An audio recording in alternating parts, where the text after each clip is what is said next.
Un test explicatif, comme son nom le dit, vise à expliquer un fait ou un phénomène.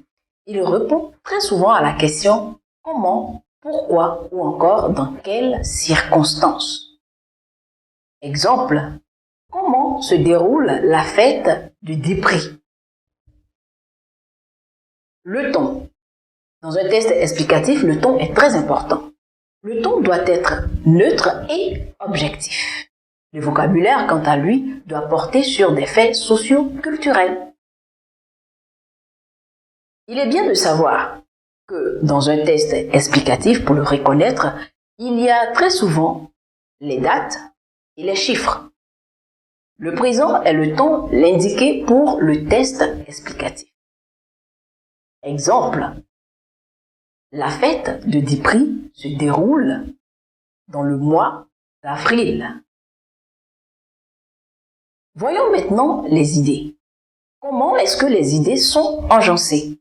Bien sûr, après la recherche de ces idées, il est bien et judicieux pour que tout cela soit une rédaction reliée entre elles, d'où l'utilisation des connecteurs logiques.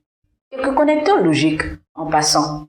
On peut citer en outre, parfois, cependant, comment.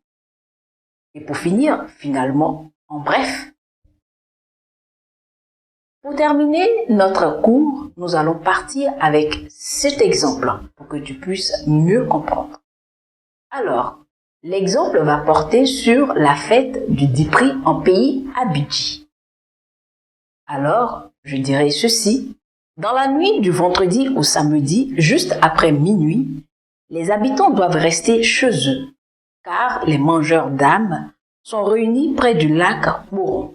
Ils accomplissent des rites magiques pour faire échouer la fête. À l'opposé, des femmes nues font des incantations pour neutraliser les maléfices.